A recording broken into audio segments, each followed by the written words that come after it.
waxyaabaha deerta marka kiribtada ugu muhiimsanaa kulliga dhankani coinanka haddii loo eego coinanka sida fiican u dhaqaaqay waa aragteen sugi oo kale iyo maxaa la dhahay coinkan isagana taa la dhahayo coinkaas u dhaqaaqay laakiin haddii aadan ka faa'iidaysan coinkaas coinan kaloo badan oo weli waxaa jira iyagana haddeertan ay ka faa'iidaysan kartid oo meelo hoose iyo maxaa la dhahay weli meelo maxaa la dhahay aad u hooseeya joogo oon weli si fiican u dhaqaaqin marka qofkii isleh hadeertan coinankaas cagaarka arkaya isleh macnihi coinankaas maxaa usoo gadan weysa ma hadeertana gadan kartaa ka faa'iidayso waxaan horta kula talin lahaa inuu coinanka kale oo maxaa la dhahay iyaga laftigooda zaa'idka loo daadiyay weli daadsan inay ka faa'iidaystaan sidoo kale maanta waxaa arkayna in coinanka oo AI-ga ah oo iyaga laftigooda suuqa ku dhacay in hadeertan ay si fiican ay usoo yaro dhaqaaqayaan oo soo laabanayaan sida virtual oo kale AXBT oo kale coinankaas ay laftigooda xoogaar ay recovery soo samaynayaan oo markaa meelahoodii $1 iyo ay kusoo laabanayso virtual weli virtual $5 inta laga soo daadiyaa 0.4 la geeyey hadda laakiin hawaar way soo yar laabatay oo markaa 0.9 iyadoo taabatay ee maanta arkaya marka kulleyba coinan kaloo badanaa jira weli daadsan oo laga faa'iidaysan karo dhaqaaqana mar walba waxaa ku xigo xoogaar oo corruption ah in uu xoogaar suuqa soo yaro laabto oo macnihii recovery maxaa la dhahay retest uu soo sameeyo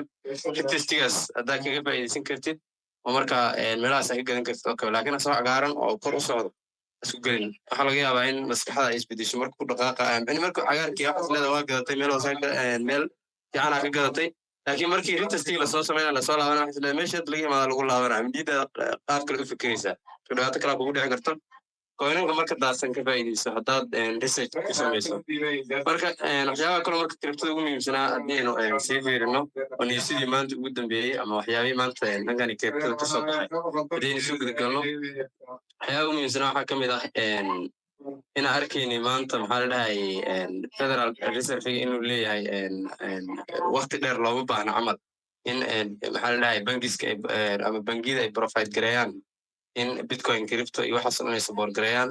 iyagana waxaa leeyahay taasna waqti dheer uma baahno oo mar dhow way soo dhowday camal ayaa maanta dhankani federal reservega iyadana kasoo bixisay sidoo kale wararka markaa soo baxaya waxaa ka mid ahaa in dadka jeebweynta ay ka faa'iidaysanayaan dadka retailiska ama dadka oo hadeertan intay iibsadaan isla markii iska iibinayo kale bitcointa oo kale inay aad uga faa'iidaysanayaan oo marka wixii ay iska gadaanba dadkaasa waxaa la dhahay macnihi afka u dhigto oo macnihii koorsaa ee meel kusii xaraysta marka exchangeada way kasii yaraanaysaa bitcoin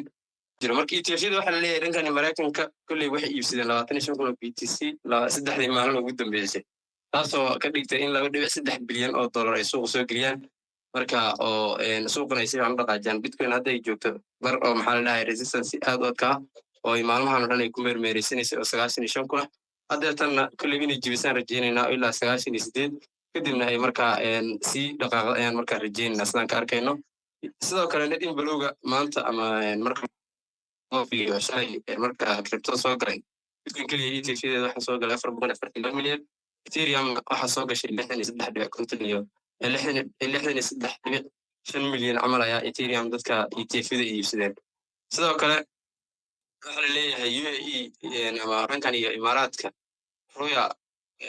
maxaa la dhahay bangi lagu magacaabo oo ah bangiga ugu horeeya ee islaamic bangi ah